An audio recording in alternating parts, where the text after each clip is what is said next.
اعوذ باللہ من الشیطان الرجیم بسم اللہ الرحمن الرحیم قال یا قوم لیس بی ضلالۃ ولکنی رسول من رب العالمین۔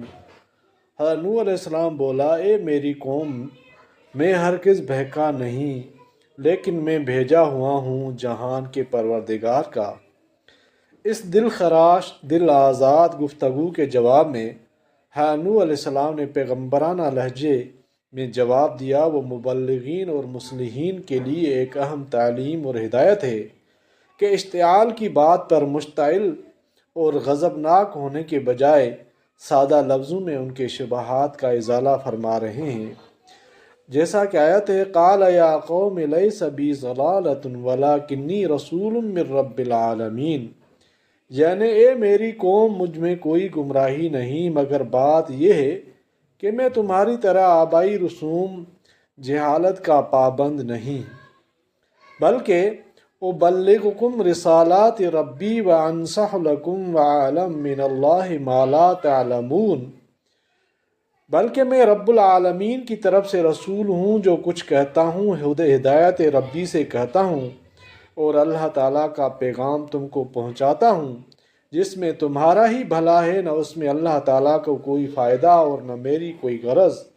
اس میں رب العالمین کا لفظ عقیدہ شرک پر ضرب کاری ہے کہ اس میں غور کرنے کے بعد نہ کوئی دیوی اور دیوتا ٹھہر سکتا ہے، نہ کوئی یزدان و ہرمن۔ اس کے بعد فرمایا کہ تم کو جو قیامت کے عذاب میں شبہات ہیں، اس کی وجہ تمہاری بے خبری اور ناواقفیت ہے۔ مجھے اللہ تعالیٰ کی طرف سے اس کا علم یقین دیا گیا ہے۔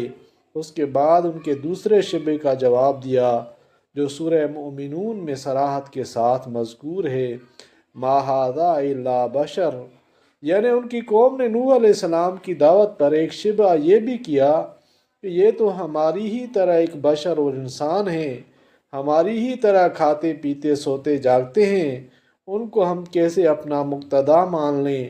اگر اللہ تعالیٰ کو ہمارے لیے کوئی پیغام بھیجنا تھا تو وہ فرشتوں کو بھیجتے، جن کا امتیاز اور بڑائی ہم سب پر واضح ہوتی۔